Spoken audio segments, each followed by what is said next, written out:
name's Cody Grieve, and I am reading the book The Odyssey by Homer. I've been assigned to read book 16, book 17, and book 18. So we're going to start with the beginning of book 16. Telemachus reaches Eumaeus' hut and is met with the swineherd, talking with somebody which seems to be a stranger, but it's actually Odysseus in disguise. Eumaeus suggests to the stranger that he stay with him and Telemachus at the palace, and therefore Telemachus would take care of the stranger. Telemachus gladly offers to give the stranger clothes and a sword. Odysseus the beggar interjects to say that it upsets him to hear about the sad state of affairs at the palace, and that he wishes he could help fight the suitors.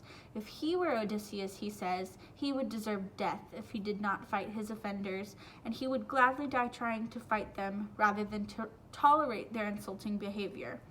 Telemachus is gripped with fear due to what the suitors might do to them. Shortly after, Eumaeus goes to the palace to tell Penelope that her son has returned. Athena appears to Odysseus and calls him out of the hut.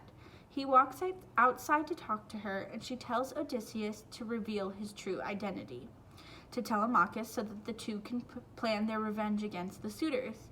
She makes Odysseus look like himself again. When Odysseus returns to the hut, his old man disguise is gone, therefore revealing his true identity. Telemachus is taken back, and the two hug while they weep in the moment. Odysseus tells Telemachus what happened, and they begin to plot to overthrow the suitors. He comes up with a plan to execute a surprise attack from within the palace walls. Odysseus will enter the palace disguised as a beggar, while Telemachus hides within the palace to supply arms where the suitors cannot easily reach them. Before Eumaeus can tell Penelope that Telemachus has returned, a messenger from the ship arrives and tells the palace that he's returned. The suitors sat downcast, knowing that their plan had failed. The suitors huddled outside to strategize and plan their next move. Antinous comes up with the idea of killing Telemachus before he can out the suitors of their heinous crimes. But Amphinomus convinces the others to wait for a sign from the gods before they do anything. Penelope then finds Antinous in the palace and denounces him for the plot against Telemachus. Eurymachus calms Penelope down with his lies and false concern for Telemachus, having her believe that he actually cares. And then we move on to book 17. In the beginning of book 17, it talks about Telemachus. He goes into the city, and the suitors are friendly to him, but their intentions are dark. He tells Penelope that Menelaus had heard that Odysseus had been trapped on Calypso's island. Theoclymenus adds his 2 cents. He says that Odysseus is in Ithaca as they speak, plotting his revenge. Not long after, Eumaeus and Odysseus set out for the city. With Odysseus disguised as a beggar, on their way, they run into the goatherd Melanthius, who insults them and even gives Odysseus a kick. Odysseus wants to hit him back, but he stays calm. As the two men approach the castle, Eumaeus warns Odysseus the beggar that someone might hit or mock him just for the fun of it, and Odysseus replies that he can withstand any humiliation after his years of wandering.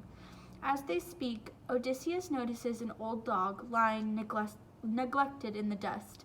It's Argos, who was once Odysseus's puppy. The master and dog recognize each other right away, but at that moment, the old dog quietly dies. Odysseus enters his own house for the first time in 20 years. Telemachus tells Eumaeus to instruct Odysseus the beggar to go around the table begging for scraps. And Athena seconds that advice. It's a way of separating the bad suitors from the innocent ones. Most suitors pity him and give him food. But Antinous asks Eumaeus angrily why he has brought the strange beggar to court. Antinous flings a stool at the king, but Odysseus contains his anger once again, and tells the other suitors that such undeserved violence will meet with punishment from the gods. The other suitors agree that the gods will strike down Antinous for his crime. Telemachus is anguished to see his father abused, but he hides his feelings. Eumaeus speaks briefly to the queen and then goes back to his farm, but Odysseus and Telemachus stay behind with the suitors. Hermaeus, nicknamed Iris, is another beggar who enters the palace shortly after. This is in book 18. He's a shameless beggar, insulting Odysseus and challenging him to a boxing match. He expects to annihilate the old man quickly, but Athena grants Odysseus additional strength and stature. Iris quickly regrets challenging the elderly man and attempts to flee. But by this time, the suitors have taken notice and are cheering on the fight for their own amusement. It all comes to a close when Odysseus tramples on Iris and stops just short of murdering him. Odysseus' suitors congratulate him. The reasonable Amphinomus, in particular, toasts him and feeds him. Odysseus draws the man aside, well aware of the impending violence and overcome by pity for Amphinomus. He tells Amphinomus that Odysseus will return home soon and issues a thinly veiled warning to leave the palace and return to his homeland. Despite being fraught with dreadful forebodings, Amphinomus does not leave, since Athena has bonded him to death at the hands of Telemachus. Athena now puts it into Penelope's head to create an appearance before her suitors. The goddess gives her extra stature and wonder to inflame their hearts.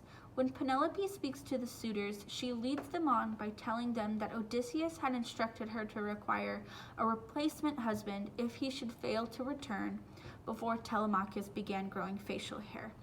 She then tricks them, to the silent delight of Odysseus, into bringing her gifts by claiming that any suitor worth his time would attempt to win her hand by giving things to her rather than her taking what's rightfully hers.